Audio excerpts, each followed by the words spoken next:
없었느니라. 내가 궁핍함으로 말하는 것이 아니라 어떤 형편에 나는 자족하기를 배웠느니라. 나는 전에도 처할 줄 알고 풍부에도 처할 줄 알아. 모든 일 곧 배부름과 배고픔과 풍부와 궁핍에도 처할 줄 아는 일체의 비결을 배웠노라. 내게 능력 주시는 자 안에서 내가 모든 것을 할 수 있느니라. 아멘. 오늘 주신 말씀 가운데 보면 일체의 비결이라고 하는 말씀이 있습니다. 사도 바울은 정말 일체의 비결을 깨달은 그런 신앙적으로 아주 달관한 그런 세계관, 그런 삶의 자세를 가진 그런 분이라고 생각이 되어집니다. 빌립보서의 본래 기록한 목적이 이미 말씀드렸던 것처럼 감사의 말씀입니다. 빌립보 교인들이 로마 감옥에 있는 사도 바울에게 이제 귀한 예물을 보냅니다. 다시 말하면 감옥에 있는 분에게 위문을 보냈다는 말입니다. 그래서 얼마간의 돈을 모아 보낼 뿐만이 아니라 자기네 교회 목사님을 친히 파송해서 한겨울 동안 이 로마 감옥에 가까이 있으면서 거기서 사식도 넣어드리고 불편한 것이 없도록 이렇게 도와드리라고 이렇게 배려했다고 하는 말씀입니다. 그래서 바울은 일이 너무 고마워서 이렇게 감사의 편지를 쓰게 되는 것이 바로 이 빌립보서를 쓰게 된 동기입니다. 그런데 말입니다. 참 이상한 것은 우리의 일상생활에서도 말입니다. 이 고맙다라고 하는 말을 참 조심해서 해야 되겠다 싶을 때가 참 많습니다. 어디 뭐 고맙다는 말뿐만이 아니라 말 한마디 한마디가 다 그렇습니다. 예를 들어서 이 고맙다는 말을 정말 진심 어린 마음, 내 마음에서는 정말 진심 어린 마음으로 고맙습니다, 고맙습니다 하게 되어지면 어딘가 모르게 상대방에게 내가 뭘 또 더 달라는 것처럼 그렇게 느껴질 때가 있단 말이에요. 나는 그것이 아닌데 내가 예를 들어서 우리 조동희 이사님한테 할 때마다 지사님 감사합니다. 지난번 선물 감사합니다. 자꾸 이렇게 하면 나는 고맙다고 하지만 상대방에서 이게 부담스러울 수 있다고 하는 거예요.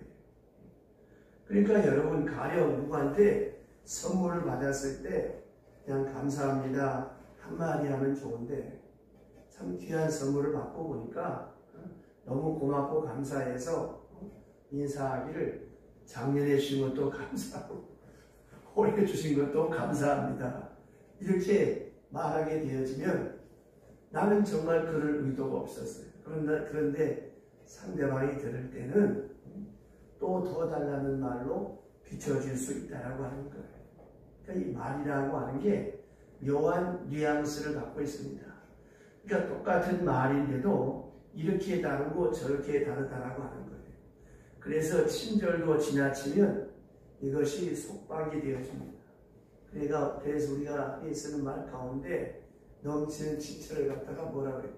오지랖도 넓다 그러잖아요. 참 좋은 일 하는데 지나치면 오히려 이것이 상대방에게 짐이 되고 부담이 되고 결례가 되어지는 그런 경우가 많습니다. 아무튼 사도 바울이 자비를 대보면 굉장히 센스가 있는 그런 분 같습니다. 오늘 말씀에 보면 내가 이제 너에게 고맙다 그러는데 이 고맙다라고 하는 말이 마치 무엇을 더 달라고 하는 것처럼 빌립보 교회의 성도들이 느껴질까봐 걱정이 됐거든요. 그래서 17절 보세요. 자, 17절 다음에 볼 말씀입니다만 미리 읽겠습니다. 17절 다같이 큰 소리로 시작. 내가 선물을 구함이 아니요 오직 너희에게 유익하고 풍성한 열매를 구하니라. 아멘. 자, 내가 선물을 구하기 위해서 고맙다 하는 이런 말이 아니라는 거예요. 그러니까 왜 이런 말을 했겠습니까? 내가 고맙다 하는 말이 이렇게 거듭거듭되다 보면 또 선물을 보내라는 말처럼 들릴까봐 아예 미리 사도 바울이 선수를 쳐서 넉넉하다 그 말입니다. 이런 민감한 의식, 참 이것도 우리 인간관계에서 참 지혜로운 그 센스죠. 상대방이 혹시라도 내가 하는 행동, 내가 하는 말이 결례가 되면 어떻게 하나 하는 이런 마음의 자세, 참 아름다운 것입니다. 이런 마음이 있어야 되는데 너무 뻔뻔한 사람들이 많아. 이게 참 문제라고 하는 것입니다. 그러니까 항상 여러분, 내가 하는 말이 어떻게 들려질까? 내가 하는 행동을 상대방이 어떻게 수용할까? 이런 것에 대해서 좀 민감하게 신경을 쓰면서 말 한마디를 해도 좀 정제된 교양이 있는 턱스러운 말을 해야 저 사람 참 훌륭한 사람이다. 예수 잘 믿는 사람이다. 이런 소리를 듣게 되는 거예요. 근데 우리는 너무나 일방적으로 내 편에서 그저 도와주면 그만이지 줬으면 됐지 이기가 쉬운데 그게 아닙니다. 줄 때도 말입니다. 이거 참 주는 것도 참 어렵습니다. 저는 이렇게 남에게 대접받는 것도 또 마음이 아파요. 마음이 쓰여. 또 내가 남을 대접하면 또 내가 마음이 괴로워. 없는 데 썼으니까 이것도 채워내야 될 거 아니에요. 이 정도를 줬는데 가만히 보면 많은 사람들이 무슨 좋은 일을 할 때 상대방의 마음을 생각하지 않아요.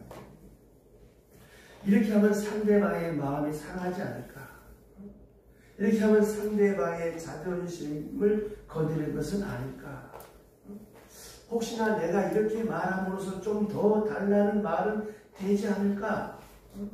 적어도 여기까지 이렇게 상대방에 대해서 신경 쓸 줄 알고 배려할 줄 아는 사람이 되어야 덕 있는 사람입니다. 그래서 오늘 본문에 세 가지로 나타나는 귀한 말씀이 있는데, 먼저 이 사도 바울은 빌립보 교회 성도들을 칭찬하는데 기회에 대해서 칭찬합니다. 찬스에 대해서. 너희가 나를 도울 생각이 있었는데 기회가 없었구나. 그런데 너희가 오늘 기회를 얻었다. 여기에 대해서 이렇게 칭찬하고 있습니다. 자, 같은 상황인데 여러분 보세요. 저것들이 나한테 뭘 안 해? 이 괘씸한 것들 이러면 어떻게 되겠습니까? 나도 추한 사람이 되고 뭔가 받으려고 하니까 얼마나 내가 시원찮은 사람이 됩니까? 그런 마음 먹으면 상대방이 곱게 보이겠어요? 믿게 보이잖아요. 그러니까 이 마음을 확 바뀌어서 좋게 생각하는 거예요. 물론 이게 어렵지만 억지로라도 경건은 연습하라. 좋은 건 연습하라고 했잖아요. 기왕이면 저 사람들이 나한테 대접하려고 했는데, 나한테 선물을 주려고 했는데 나와 타임이 안 맞았고 기회가 안 됐구나. 이렇게 생각하면 어때요? 너도 좋고 나도 좋고. 오늘 바울이 이렇게 저들의 기회를 칭찬하는 거예요. 왜 바울인데 그런 마음이 없었겠습니까? 이제 뒤에 말씀드리겠습니다만 한다고 했다가 안 했단 말이에요. 그런 사람 마음은 다 똑같아요. 똑같지만 이걸 어떻게 표현하냐에 따라서 그 사람 인격이 지옥으로 떨어질 수 있고 천당으로 올라갈 수 있는 거예요. 사람은 다 똑같습니다. 문제는 자기 마음을 다스리는 사람은 성을 빼앗는 용사보다 낫다 그랬어. 내 마음을 예쁘게 잘 포장하면 이것이 내게 좋은 인격이 만들어지고, 둘째, 내 얼굴이 그렇게 만들어져요. 반대로 삐딱하게 하면 첫째, 내 인격이 삐뚤어져. 두 번째, 내 얼굴이 그렇게 되어집니다. 그러니까 보세요. 모든이 다 기회가 필요합니다. 기회가 이루어지지 않으면 효력이 없어요. 자, 보세요. 공부할 수 있는 기회, 돈 버는 기회, 기도하는 기회, 예배할 수 있는 기회, 봉사할 수 있는 기회, 모든 문제의 플러스 알파, 이 시간이라고 하는 것이고 관계해야 되거든요. 그러나 특별히 여기 오늘 본문에 말하고자 하는 것이 뭐냐면 봉사할 기회, 봉사. 내가 뭐 달라는 것이 아니라 준다. 이 봉사하는 데 대해서 생각할 때 그냥 주면 그만이지. 하지만 안 그렇습니다. 아까 말씀드렸던 것처럼 주는 것이야말로 생각을 많이 하고 줘야 돼요. 어떻게 주어야 좋을까? 언제 주면 좋을까? 무슨 말과 함께 주면 좋을까? 이거를 생각해야죠. 제가 늘 그런 말씀을 드리잖아요. 이 누구한테 선물 줄 수 있는 기회가 되었을 때, 이런 명절 때는 명분이 좋잖아요. 다행히. 그런 문제가 없어. 근데 평상시에 주면 저 사람이 이걸 왜 나한테 주지? 뭐 문제가 있나? 이 뇌물의 성격이 되죠. 헌금도 마찬가지. 헌금할 수 있는 기회가 있어요. 아무 때나 하는 것이 아니에요. 아니, 교회 건축도 교회를 지어야지. 순교도 순교할 시간이 돼야 순교하지.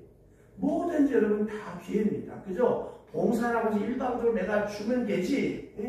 물론 주는 마음은 좋은 마음이지만 준다고 다 되는 것이 아닙니다. 줄 수 있는 적절한 기회를 부착해야 돼요. 어떤 의미에서 그런 것이 아니고, 먼저 보세요. 주는 사람의 마음이 또한 이 하나의 기회가 되어지는 거예요. 주는 사람 마음이 참 좋을 때, 내 마음이 기쁘고 즐거울 때 주어야지. 또 여러분 생각해 보세요.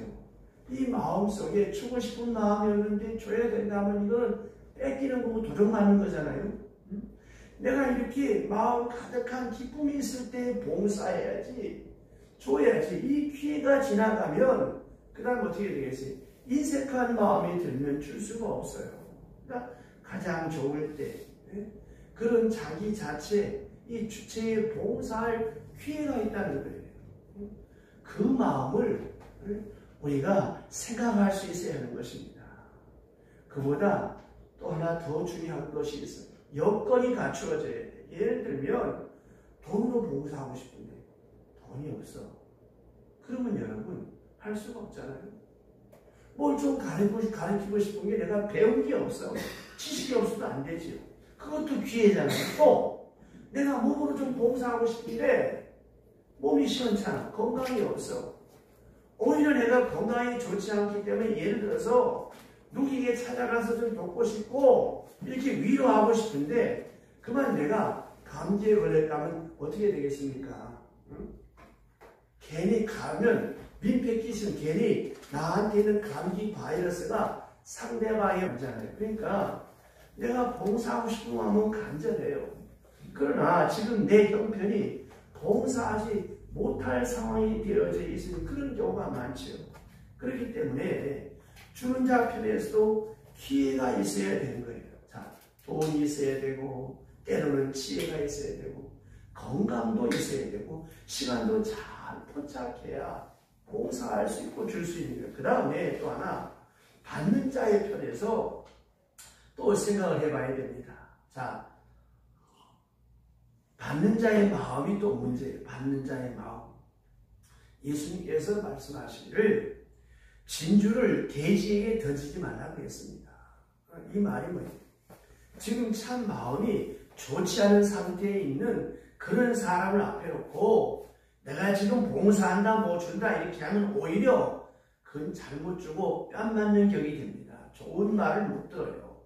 그렇기 때문에 받는 사람의 마음, 받는 사람의 환경, 그 여건을 잘 살펴야죠. 그러니까 이것도 기회가 되는 것입니다. 또 하나는 그 사람이 뭘 필요로 하느냐라고 하는 겁니다. 다시 말하면 물질이 필요한 사람이 물질을. 그런데 지금 이 사람은 물질이 필요하지 않아요.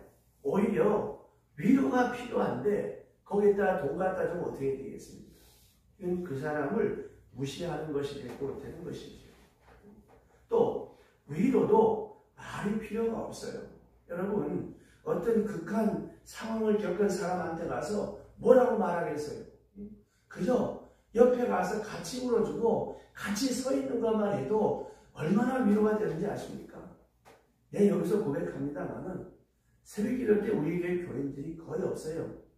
당번에서 권사님 집사님, 우리 안민자 집사님 몇 분 나오고 하지만 우리 배목사님이 계시니까 참 내가 든든한 거예요. 그러다 우리 조동희 집사님 또 이웃교회 권사님들 계시면 참 힘이 되는 거예요. 뭐 그 사람들이 나한테 돈 주고 밥 사주는 거 아니에요. 있어만 해도 큰 위로가 되는 겁니다. 옛날에 욥이 인간으로 당할 수 없는 산중고를 겪으면서 자식이 죽지요, 재산이 날아가지요, 몸에 병이 들지요. 그렇게 적절한 상황이 있을 때 자꾸 친구들이 와서 수석거립니다. 마지막에 뭐라고 말하는 거냐? 잘 생각해봐라. 세상의 원적인 결과가 어딨느냐? 네가 무슨 감추어놓은 숨은 죄가 있나 보다. 이렇게 말하니까 안 그래도 지금 죽겠는데 얼마나 이 욥의 마음이 괴로웠겠습니까? 그래서 욥기서에 욥이 뭐라고 야, 제발 입 좀 다물어라. 너희 같은 말 나도 할 수 있다. 이게 위로가 안 되잖아요. 고맙지 않다는 거죠. 그러니까 보세요. 이 마음의 관계도 중요하지만 뭘 필요하느냐가 하는 건 중요한 거예요. 그가 지금 뭘 필요하는지, 저 사람이 말로 하는 위로가 필요한지, 함께 있어주는 것이 필요한지, 돈이 필요한지, 아니면 친구가 되어주는 것이 필요한지 꼭 필요한 거. 그런데 여러분 아시는 대로 이 필요라고 하는 것은 계속 바뀌잖아요. 오늘은 돈이 필요하고, 어떨 때는 친구가 필요하고, 어떨 때는 사랑이 필요하고, 어떨 때는 위로가 필요하고, 언제는 함께 있어지는 그런 필요가 생기기도 하듯이 이렇게 자꾸 바뀌어 나가는 거예요. 거기에 맞춰야 되지 않겠습니까? 우리가 산 사람에게 필요한 것이 있고, 병든 사람에게 필요한 것이 있고, 젊은 사람이 필요한 것이 있고, 또 나이 많은 사람에게 또 주어져야 할 것이 따로 있지 않습니까? 그렇기 때문에 그 필요에 적중해야 된다는 말이에요. 이것이 맞아 들어가야 되거든요. 주려고 하는 사람하고 받으려고 하는 사람하고 이 기회가 잘 포착이 되어져야 아름다운 것이 되는 거예요. 자, 근데 사도 바울은 지금 어떻습니까? 감옥에 있습니다. 꼭 적절한 시간이 지금이야말로 꼭 위로가 필요하고 기도가 필요하고 물질이 필요해요. 당장 배고프고 춥고 어려우니까 이럴 때 적절할 때 이 봉사해야지요. 그러니까 여러분 보세요. 이렇게 우리가 어떤 일에 있어서 그 필요한 사람의 욕구, 필요한 거, 그 사람이 원하는 거, 다시 말씀드리면 이 필요하고 주는 사람 마음하고 행동이 삼박자가 맞아져야 된다고 하는 거예요. 자, 주려고 하는데 그 사람이 없어. 주려고 하는데 사람도 있고 하는데 줄 타이밍이 아니야. 그러면 이건 잘못되는 것이죠. 그래서 오늘 주신 말씀에 보시면 사도 바울이 또 중요한 문제가 하나 여기 있습니다. 바울이 이런 용이 주도한 의도나 생각을 우리가 생각해보면 높이 평가해야 되는 거예요. 네, 여기 주신 말씀, 자 10절 보시죠. 10절 다 같이 오늘 본문 10절 시작. 내가 주 안에서 크게 기뻐함은 너희가 나를 생각하던 것이 이제 다시 싹이 나니니 너희가 또한 이를 위하여 생각은 하였으나 기회가 없었느니라. 아멘. 자, 서두에 말씀드렸죠. 여러분 이 본문을 방금 읽고 가만히 한번 생각해 보세요. 어떤 생각이 드십니까? 생각은 하였으나 요 말이 무슨 뜻입니까? 너희들이 항상 나를 생각하고 있었고, 저 사도 바울 선생님 성교비도 드리고 좀 도와드리고 돌아드려야 되겠다, 이런 마음이 있었다는 거예요. 또 옛날에 한번 도울 때가 있었어요.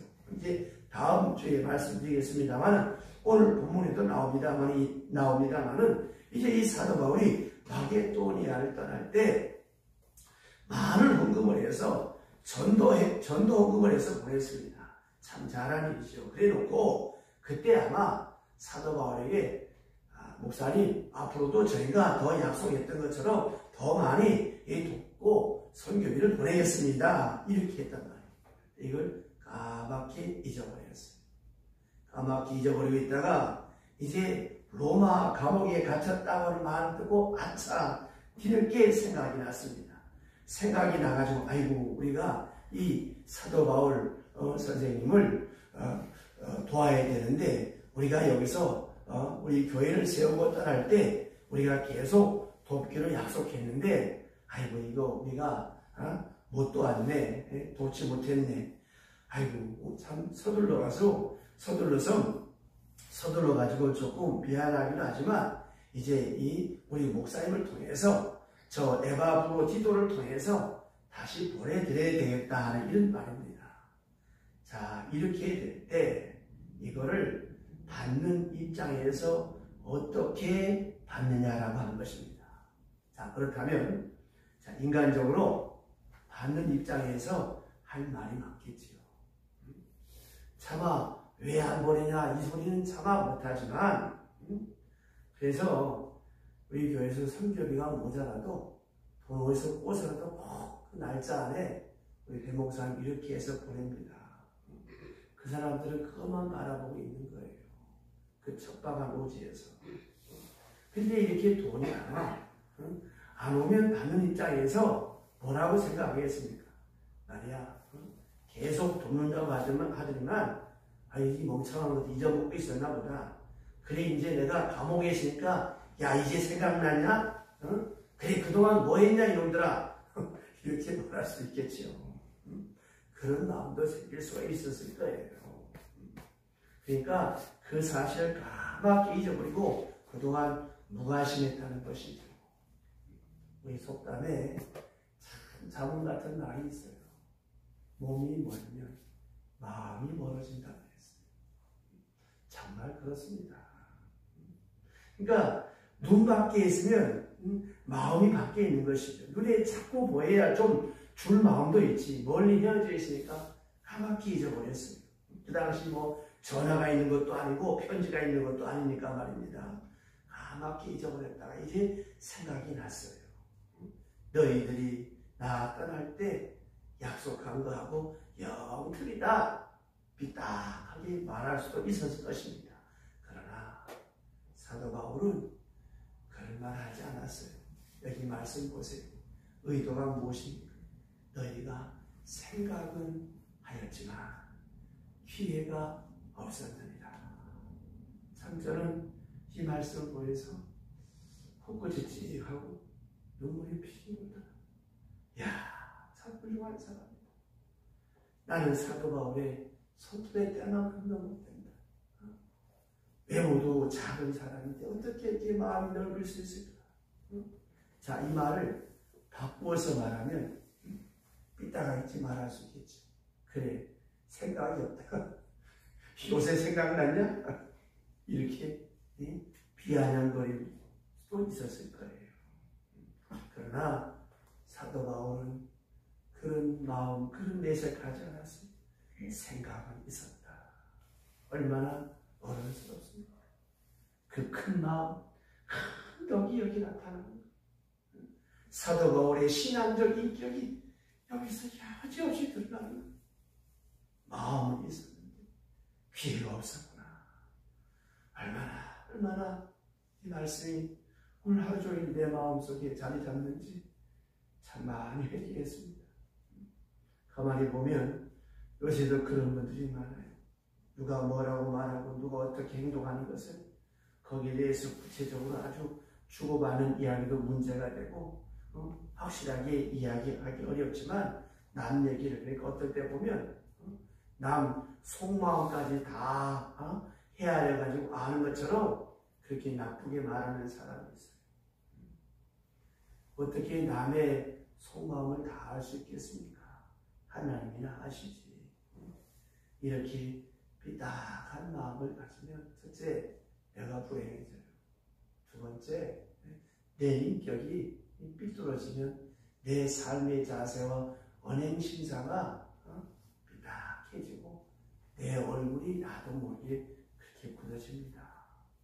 이거 정말 조심해야 돼요. 이건 주일 설교 때도 말씀하겠습니다만은 자기 나이 50이, 40이 넘으면 자기 얼굴에 책임지라고 하잖아요. 이게 무슨 말이에요? 내가 어떻게 살았는가 내 얼굴에 표시가 나는 거예요. 그러니까 항상 여러분 조심해야 됩니다. 그래서 주님 말씀하시기를 너희 안에 이 마음을 품으라. 곧 그리스도 예수의 마음입니다. 신앙생활이 뭐예요? 주님의 마음을 품고 주님을 모시고 살아가는 사람. 내가 한 여인을 사랑해도 어떻습니까? 그 여인 앞에 남자 앞에 내 자신의 모든 걸 다 내려놓잖아요.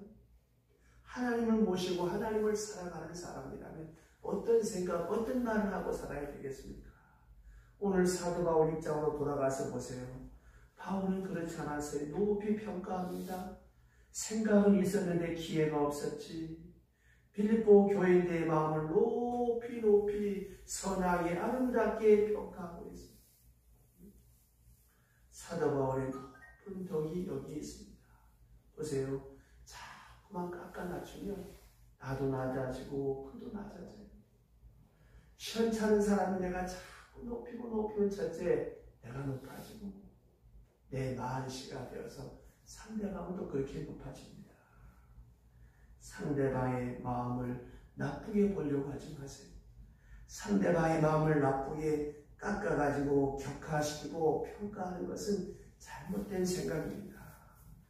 할 수만 있다면 예수 믿는 사람들은 상대방의 마음을 대수있는 대로 아름답게 보려고 애를 쓰고 선하게 보려고 하는 마음을 가지고 이게 쉽지 않기 때문에 기도가 필요합니다. 하나님, 자꾸만 저 사람이 마음이 안 드네. 자꾸 밉네요. 하나님, 이 마음을 이길 수 있도록 내게 사랑의 은사를 주시옵소서. 저가 무슨 말해도 하나님 아름답게 들리게 해주세요. 내게 사랑의 마음을 주세요. 내 마음에 미움을 물리쳐 주세요. 여러분, 이렇게 기도하시기를 바라요. 성 프란시스가 기도하기를 주여 나를 평화의 도구가 되게 하옵소서. 미움이 있는 곳에 사랑을 심는 사람, 오류가 있는 곳에 진리를 심는 사람, 이런 사람이 되어야 됩니다. 다시 예수님께로 돌아가서 같은 맥락에서 보세요. 겟세마네 동산에서 세상에 밤을 새워 기도하신 땀방울이 변하여 핏방울이 되도록 기도했어요. 근데 대여관 요한, 야곱, 베드로 뭐 했습니까? 속된 말로 다 잤어요. 더 나쁜 말은 퍼질러 잤어. 얼마나 화딱지가 나겠어. 나 같으면 엎드려 빠져시키고 막 원상 폭격시키고 했을 거예요. 이 썩은 새끼들 막 그랬을 거예요. 그러나 주님 보세요. 뭐라 그랬어요? 마음은 원인데 육신이 약하구나. 이야, 이 말 한마디가 귓방맹이 한 대 맞은 것보다 더 무섭고 더 가슴 깊이 저려오는 거예요. 여러분, 또 생각해야 돼요. 감정적으로 대처하면 속은 시원해. 남는 게 아무것도 없어요. 나도 시원찮은 사람들고 저도 시원찮은 사람. 그러나 그 감정을 다스리고 마음을 다스리고 인자하게 온유하게 저를 배려하면 내가 평안해지고 내 인격과 내 신앙의 덕이 높아지고 상대방의 더 좋은 효과가 나타나는 것입니다. 보세요. 내일 아침에 십자가 지시는데 이 자서 되겠습니까? 자기 선생은 땀방울이 변해 핏방울에도 기도하고 있는데 그래도 주님을 오셔서 마음은 원인데 육신이 약하구나. 지금 쓰러져 있는 데 대해서 마음에는 원인데 하고 이렇게 저들의 약한 부분을 이해해 주셨다는 거예요. 얼마나 고마운 평가입니까? 이게 예수님의 마음이에요. 그 중심을 이해했어요. 중심을 이해했는데 상대방이 나를 따라 뭉개도 괜찮아요, 여러분. 하나님이 다 심판할 거예요. 나만 내 포지션만 잘 지키면 됩니다. 보세요. 그러니까 베드로가 예수님 앞에 나가서 내가 나를 사랑하느냐라고 물을 때 예수님 모른다고 한 다음에 그가 뭐라 그래요? 내가 주를 사랑하는 줄 주께서 아십니다. 주님은 아시는 거예요.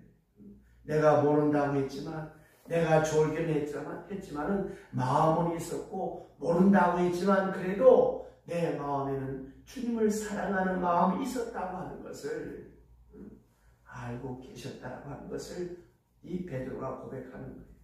그러니까 오늘 여기 보면 자 너희가 나를 생각했다. 그런데 기회가 없었다. 안 했다가가 아니에요. 기회가 없어서 못했다는 거예요. 얼마나 다른 평가입니까? 너희들이 무관심해가지고 말이야 까맣게 잊어버리겠다가 이제 생각났지. 이렇게 비정하고 혹독하게 평가하지 않았어요. 이런 가혹한 평가를 내지 않고 오히려 점수를 후하게 줘서 너희들이 생각을 항상 하고 있었는데 내가 전도하러 하도 돌아다니니까 여기저기 정처 없이 다니니까 너희가 기회가 없었다. 내가 이 감옥에 와서 지금 이렇게 하고 있으니까 너희들이 나를 도우려고 오는구나. 도울 기회를 찾았구나. 이렇게 너그럽게 이해해 주었다는 것입니다. 이것이 여러분 그리스도인의 사랑입니다. 그리고 오늘 여기 보니까 생각이 있었다고 칭찬합니다. 또 기회를 포착했다. 적절한 때 적절한 물건을 보내주었구나. 그러므로 고맙다. 이렇게 말씀하고 있습니다. 그 다음 두 번째 보니까 자족하기를 배웠노니 말씀합니다. 자족하기를 배웠다. 궁핍함으로 말하는 것이 아니라 없어서 말하는 것이 아니라 나는 어떤 형편에든지 자족하기를 배웠노라. 어떤 형편, 그래서 비천에 처할 줄도 알고 풍부에 처할 줄도 알아. 어떤 형편에서든지 만족하고 족함을 배웠다. 그래서 말입니다. 디모데전서 6장 6절에 보면 지적하는 마음이 있으면 경건의 유익이 있다 그랬습니다. 정말 족한 마음, 언제나 그 비결을 가지고 있어야 돼요. 자기만이 스스로 족하게 여길 줄 아는 마음, 없어도 비굴하지 않고 있다고 교만하지 않고 없으면 없는 대로 살고 있으면 있는 대로 사는 거예요. 언제나 거기 그 나름대로 행복하게 살고 믿음으로 살고 사랑할 줄 알고 사는 그런 자족한 마음이 있어야 됩니다. 그런데 어떻습니까? 저도 그럴 때가 많아서 많이 회개합니다. 저보다 더 큰 교회, 그런 교회를 목회하는 친구들을 만나면 겉으로는 당당한 척해도 큰 위축이 들고요. 또 이렇게 조금 작은 그런 그 교회에 있는 사람들과 함께하면 동병상련이라고 같이 또 위로가 되기도 하는 이럴 때도 목사님 저도 없지 않아 있어요. 근데 이 마음을 이겨야 되는데 이걸 이기지 못할 때가 많아 회개할 때가 많습니다. 여러분 생각해 보세요. 나보다 잘난 사람도 무지무지하게 많아. 나보다 못한 사람도 엄청나게 많아. 그러나 내가 어떻게 해야 되겠습니까? 잘난 사람 바라보고 아이고 내 팔자야, 아이고 나는 뭐 있나, 이러면 되겠습니까? 내게 주신 이 환경, 이 순간이 하나님 주신 최고의 축복의 현장이요 은혜임을 알고 하나님 앞에 감사할 때 그 모든 걸 넉넉하게 이길 수가 있다라고 하는 것입니다. 어느 연예인 기자님이 그런 감정을 했어요.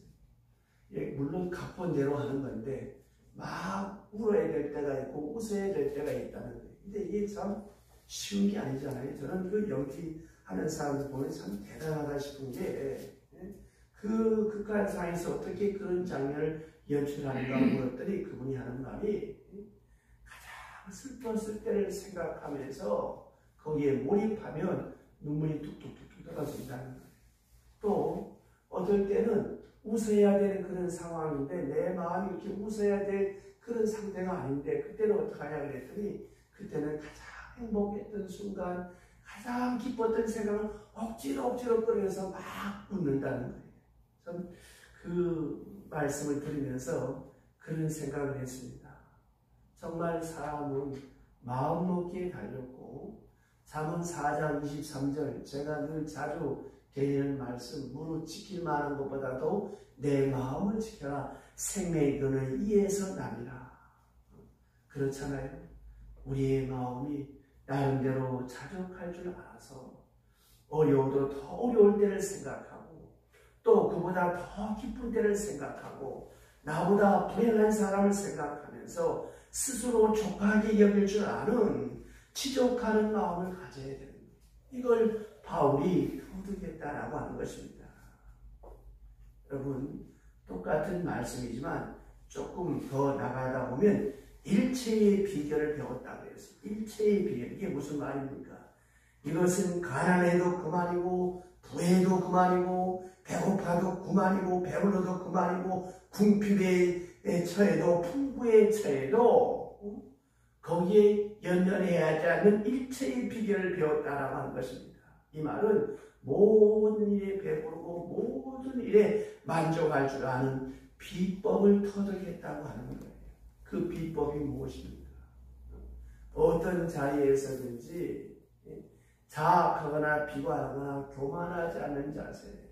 아까 말씀드렸던 것처럼 나보다 더 나은 사람을 만나서 지금 있는 것이 가장 행복한 순간이고 하나님 주신 최고의 축복의 시간임을 감사하고 또 비천한 자리에 처했을 때 오늘 내가 이만큼 일어서 있는 것만 해도 하나님 앞에 감사하고 일체의 비결을 배우는 그러니까 생각하기 나름이죠. 어떤 분이 에세이에 11주에 그런 걸 썼어요.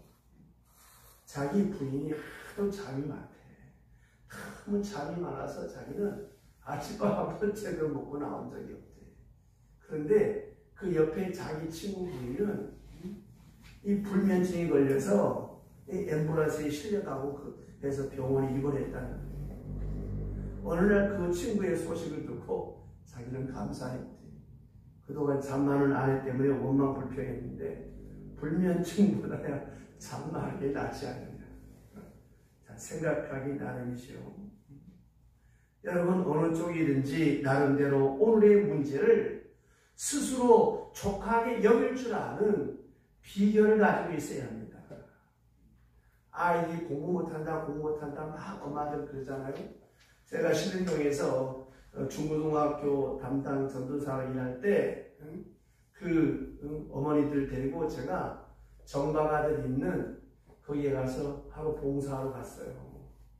예성과 미치장애자 애들 거기 갔다 온 다음부터는 자기 아들 보고 공부 못한다는 소리를 절대로 안 해.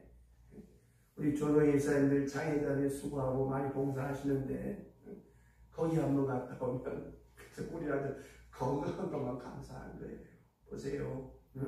일체의 비결을 배워야 되는 것입니다. 그러면 어떻게 해야 일체의 비결을 얻을 수 있느냐? 그 방법은 오늘 사도 바울이 암시하는데 이런 것이 있습니다. 자, 물질적인 현상보다는 언제나 의미를 생각할 줄 알아야 됩니다. 다시 말하면 양적으로 보지 말고 질적으로 보는 그런 안목을 가지고 있어야 되고 의미가 중요한 거예요. 물질의 양보다는 의미를 더 깊이 생각하고 그러면 극복할 수가 있습니다. 또 하나 세속적인 것보다 언제나 신령한 것을 생각해야죠.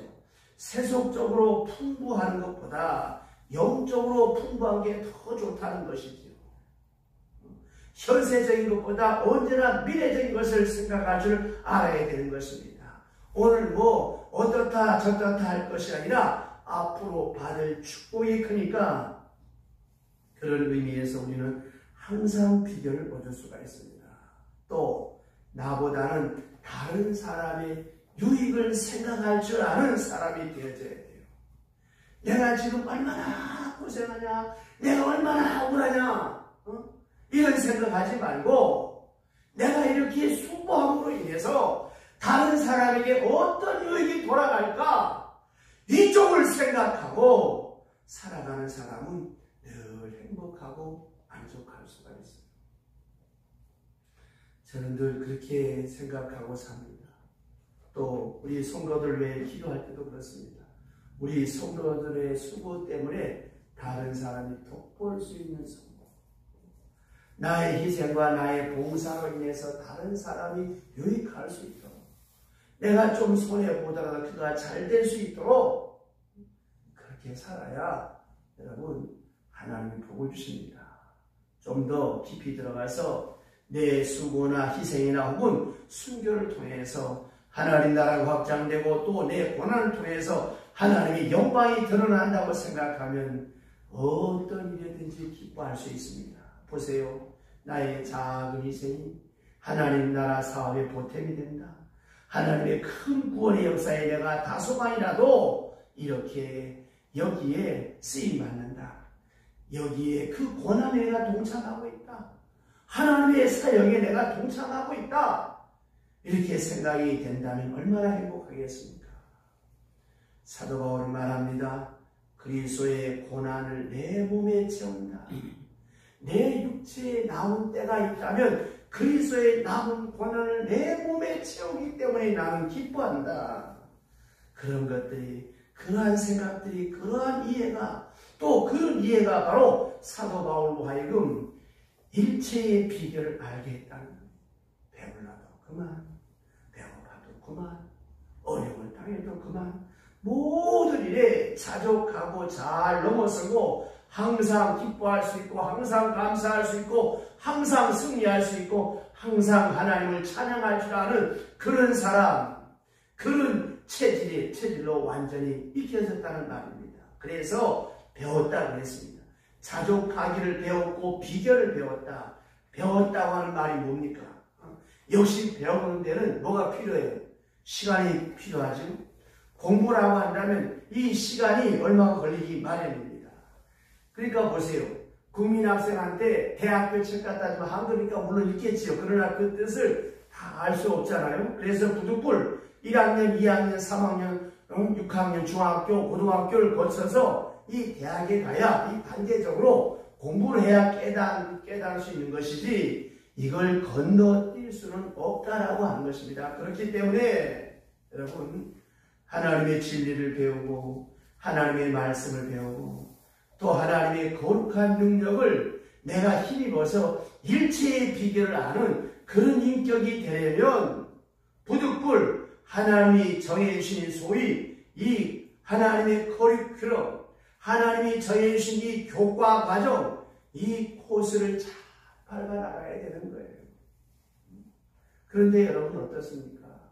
우리는 당장 돈벼락이 안 쏟아진다고 원망하고 불평하고 내 기도가 응답 안 되면 낙심하고 뭐 그러잖아요. 이 모든 과정을 내가 잘 겪어야 돼요.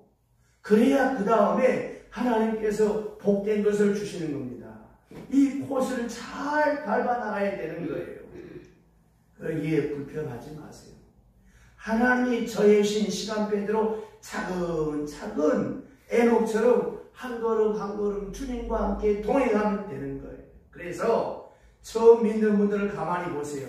맨 처음에 이 물질에 대한 생각이 많은 갈등이 생겨지지만 이것이 바로 잡혀지잖아요.